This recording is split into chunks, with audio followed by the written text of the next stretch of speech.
네, 오늘 국민의힘은 한동훈 비대위 체제를 공식 선언했습니다. 여러 가지 평가가 있겠지만 검찰 독재 국가를 완성하는 그런 매우 부적절한 처사다라고 평가할 수밖에 없을 것 같고요. 그리고 한편으로는 이제 검찰이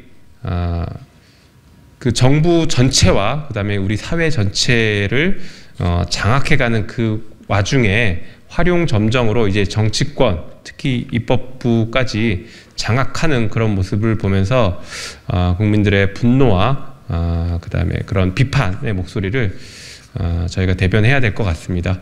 그 분노의 목소리는 지금 이 추운 겨울에도 굉장히 뜨겁게 올라오고 있는 것 같습니다. 이 부분에 대해서 반드시 지적하고 잘못된 점들을 국민들께서 반드시 심판해 주시리라고 생각하고 기자회견을 시작하도록 하겠습니다. 안녕하십니까. 더민주 전국혁신회의 미디어소통단장과 수석대변인을 맡고 있는 김성진 변호사입니다. 오늘 기자회견 취지를 말씀드리겠습니다. 한 장관의 비대위원장 선임은 정치검찰이 입법부를 접수한 것입니다. 사실 한 장관은 탄핵 대상이었습니다. 한동훈 장관은 정치적 중립 의무를 위반해서 수사권을 가지고 정치를 한 사람입니다. 정적인 이재명 대표에 대한 가혹한 수사, 반면 김건희 여사에 대한 봐주기 수사, 이것을 둘을 비교하면 누가 봐도 정치적 중립 의무를 저버린 수사권을 가지고 정치하는 행태다라고 보지 않을 수 없습니다. 한 장관은 피의사실 공표죄를 여러 번 저질렀습니다. 명백한 범죄자입니다. 한 장관이 설 곳은 탄핵되어서 헌법재판소에 서야 되고 형사범죄로 인해서 법정에 서야 될 사람입니다. 그런데 국회의 방치 속에 국회의원이라는 공무원이 되려 합니다. 탄핵되었으면 5년간 공직에 나서지도 못할 사람입니다. 그런 사람이 이제 새로운 선출직 공무원에 도전하는 모습을 보이고 있습니다. 명백히 정의에 반합니다. 한동훈 장관의 정치 진입을 필두로 정치검찰의 입법부 진입은 계속될 것입니다. 이들이 할 줄 아는 것은 사실 정치가 아니고 민의의 대변도 아닙니다. 윤석열 검찰 독재의 하수인이 되어 입법부를 접수하고 그렇게 윤석열 독재를 옹호하는 것이 친위부대 역할, 그것이 바로 이들의 역할일 수밖에 없습니다. 민주주의의 태형이자 위기입니다. 국민의 뜻과 점점 멀어지는 윤석열 검찰 독재는 반드시 국민의 격렬한 저항에 직면할 것입니다. 정치검찰 직할체제, 한동훈 비대위, 윤석열 정권 규탄한다. 신군부처럼 정치검찰이 정부조직 독차지에 이어 여당까지 장악했다. 한동훈이 서야 할 곳은 비대위가 아닌 헌법재판소와 형사법정이다. 국회를 가장 무시하던 인사를 추대한 국민의힘은 의회주의 포기하는 것과 다름이 없다. 정치검찰을 통한 민주사회 통제 우려를 심각하게 보고 있다.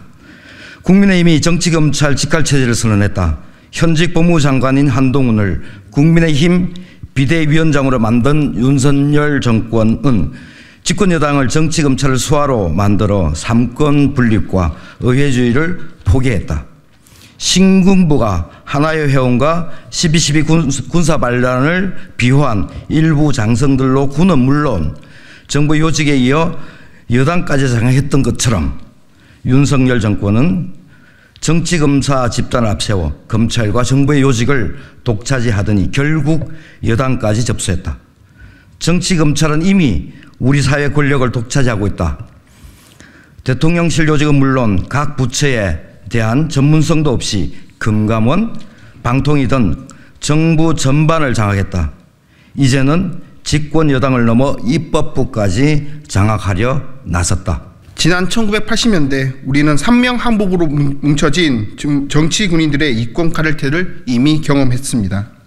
시민들은 온갖 부정부패와 정경유착을 저지르며 간첩 조작과 공안 탄압으로 유지하던 독재 정권을 뜨거운 피로 극복했고 자유를 쟁취하여 민주사회를 이룩했습니다. 또다시 삼명하복으로 이루어진 이권 카르텔인 정치검찰 집단이 민주공화국을 장악하는 시도를 도저히 묵과할 수 없습니다. 한동훈 국민의힘 비대위원장 체제에서는 정치 검찰들이 대거 여의도로 뛰어들 것입니다. 이들은 민주공화국의 독립된 헌법기관이 아니라 상명하복의 집단으로서 민주주의와 어휘주의를 파괴하려 들 소지가 다분합니다.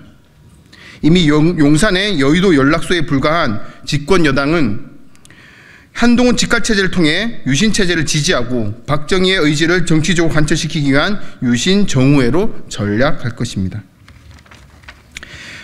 윤석열 대통령의 국민의힘 한동훈 직할체제는 여당 장악뿐 아니라 김건희 특검법 막는 것 역시 중요한 목적으로 둘 것입니다.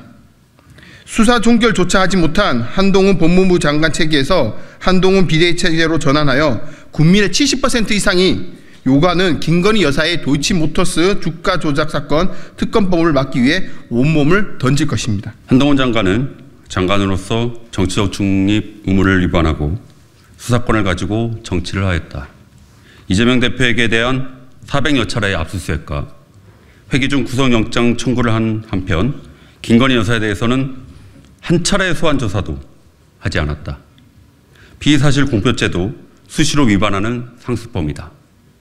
그는 국회에서 이재명 대표 체포동의안 제출 이유를 설명하면서 피의사실은 물론 검찰이 주장하는 증거까지 공개함으로써 명백히 피의사실을 공포해야 했다.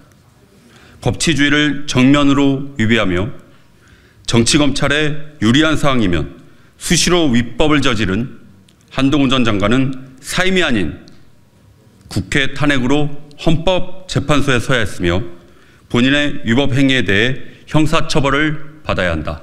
더민주 전국혁신회의는 민주주의를 퇴행시키는 국민의힘 한동훈 비대위를 완성시킨 윤석열 정권을 강력히 규탄한다. 전두환의 하나회처럼 윤석열 대통령이 정치 검사를 앞세운 게 제19 챙기기와 민주주의 파괴 행위를 계속할 경우 대대적인 국민의 저항에 직면할 것임을 분명히 경고한다. 2023년도 12월 21일 더민주 전국혁신회의.